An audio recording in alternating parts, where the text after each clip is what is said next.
What is nationalism? Nationalism is a shared group feeling in the significance of geographical and sometimes demographic region seeking independence for its culture and ethnicity that holds the group together. This can be expressed as a belief or political ideology that involves an individual identifying with or becoming attached to one's nation. Nationalism involves national identity, by contrast with the related concept of patriotism, which involves the social conditioning and personal behaviors that support a state decisions and actions.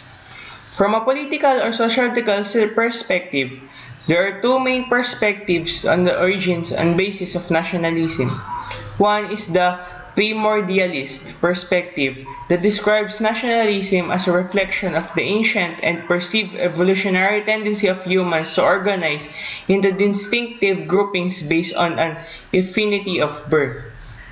The other is the modernist perspective that describes nationalism as a recent phenomenon that requires the structural conditions of modern society in order to exist.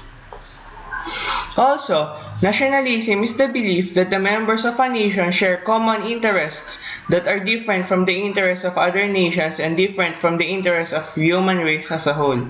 Furthermore, it is usually thought by nationalists that these national interests are more significant than the competing interests that may exist between different members or groups who belong to the nation. Why is nationalism important? Nationalism is the common bond which holds the people of a nation together. Most people are proud to belong to a country and usually prepared to do what they have to defend it. But on the other side, we still see extreme cases of nationalism. For example, in North Korea, this is usually the result of censorship of conflicting opinions, controlled release of information, and what amounts to brainwashing in the educational system. There are also harsh punishment for dissenters and people who do not believe the leader is infallible. What can we do as an individual? The most obvious thing that for an average citizen to do is to resist adopting ideologies that starkly divide the world into we versus them terms or choosing leaders who do so. What leaders can do? Obviously, leaders should resist temptation to support and promote hyper-nationalist ideas, then may pay off in the short term.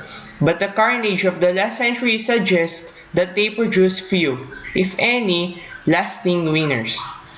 But it may be even harder for leaders to resist hyper-nationalism than it's for average citizens.